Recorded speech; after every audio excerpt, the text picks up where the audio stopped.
Welcome.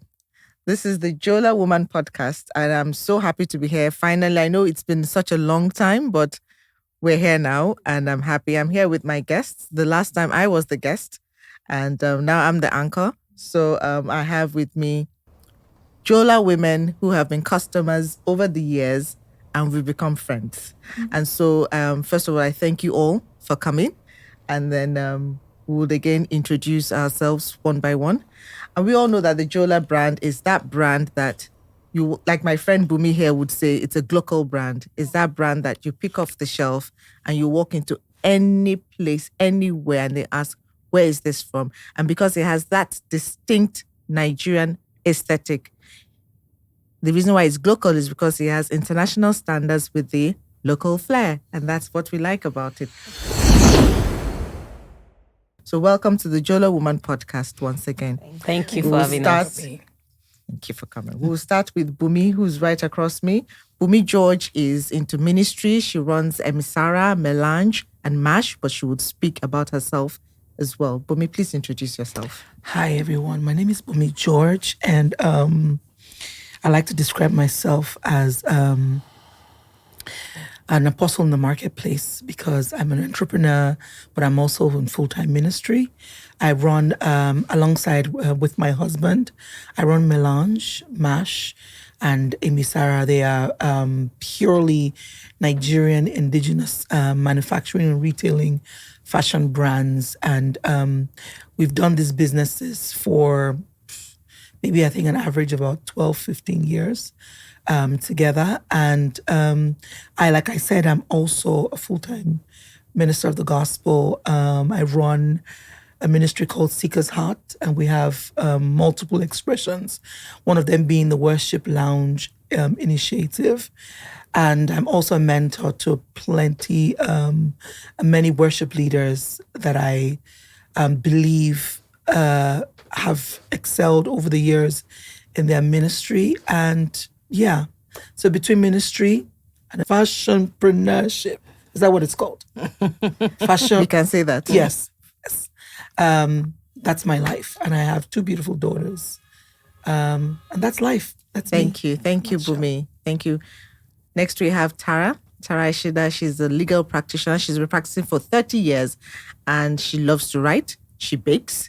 And she also has a column, a weekly column in the magazine, but she also has a radio show. So Tara, please introduce yourself. So Tara Ishida, I'm a opinionated person, very opinionated. And that's why I write a weekly column with thisislagos.ng, talking about life. And I also host a radio program, also Life with Tara, called Life with Tara. So I'm interested in life, in what makes people think, and knowing about different cultures, different people, what makes people behave the way that they do. I am also strong on women, wanting women to be the best that they can be, wanting women to be very mindful of themselves, of their relationships, and their strengths, their weaknesses, and every single thing that relates to a woman. So that's Tara Ishida for you. Thank you, Tara. Lovely. Thank you so much. And now finally, last but not the least, definitely, we have Yinka Woreton. Yinka is the country rep for CIBS, which is China European International Business School. Yinka, you're not here to sell CIBS, but I will try. But I met Yinka at CIBS, and we've grown to be friends since then. Yes, and I work closely with CIBS as well. Mm-hmm. So Yinka is also a counselor. And so she would introduce herself some more. Okay, my name is Yinka Woreton. Like she said, country manager to China Europe International Business School. As you heard, it is a business school. So I'm very interested in people reaching their potential, people development. Those are my core strengths. I'm also a counselor for child and adolescent. I feel that they're the people that they don't get heard enough. I was once there and I knew how difficult it was for people to hear me. So that's where the passion came from for me to just, be the one that they can talk to, speak to, tell all their funny secrets. And so that's me. I also run a hospitality firm on the side. It's called Linden Cooper. We do visa on arrival, hotel management, and things like that. So that's me in a nutshell. Thank you, thank you, thank you, Bumi. Thank you, Tara. Thank you, Yinka. Now, our very first question is this. We were speaking outside before we came into the studio, and we're talking about tea. Yeah. And then tea is an expression of food as well. Yeah. And then, I grew up with a bakery. My mom still runs a bakery at 87. Wow. We've asked her to retire, but they say that's what keeps her going. So that's good. Leave it alone. Yes. So I grew up with food. I grew up with hot bread from the bakery, snacks. I would go to school, primary school, meat pie, sausage roll. I had extras, and of course I was a little bit round then. But food was always a source of joy and comfort. And so, Bumi, what is food to you? What does it do? What do you like just eating it, or do you like cooking it? I don't like cooking though. I'm clearly a foodie. When I say clearly, I mean clearly a foodie. What do you mean by clearly? I think Because you looked at yourself and said define clearly. it. Let that be your definition. But I mean, she's happy talking about it. So. I mean, I do like food. I grew up in a house where food was something. I grew up first generation. Well, I'm first generation Christian. I grew up Muslim, Right. so I remember all the salahs and all the fasting periods. I mean, for us, the fasting was about the breaking, and my house was a feast, as it were. So I grew up in that kind of environment. And back in the day, food for us was prepared by what they call Alakbo. alases, and it was a feast, really. So I love my Nigerian dishes. I really, really love them. I'm Yoruba, but I'm married to a Rivers man, which means I learned to eat their kind of food. And I think they have amazing spread. Yeah. So yes, I am a foodie. I think food is blissful. Like, who doesn't like food? Introduce me to that person. But for you, Tara, would food mean cooking it or just going out to eat? I think it's both, actually. Okay. I didn't like cooking when I was much younger, funny enough. But my father was a very good cook. Ah. My father baked his breads. No. He made ogi, which we ate it because we're the ones that sieved it. But he made all sorts of dishes. I can clearly say that my father cooked better than my mom. And he always had this guests over to lunch or dinner. So he used to have this little business cards that would say, "Oh, so invites you to lunch at his place." Yes. So my dad was like that. Yeah. Did that affect your choice of marriage? Did you have to marry someone that knew how to cook as well? Not really, but my husband could cook a so bit. you're blessed. He could cook a bit. So please go on. So food for me was that. But I'm an adventurous eater.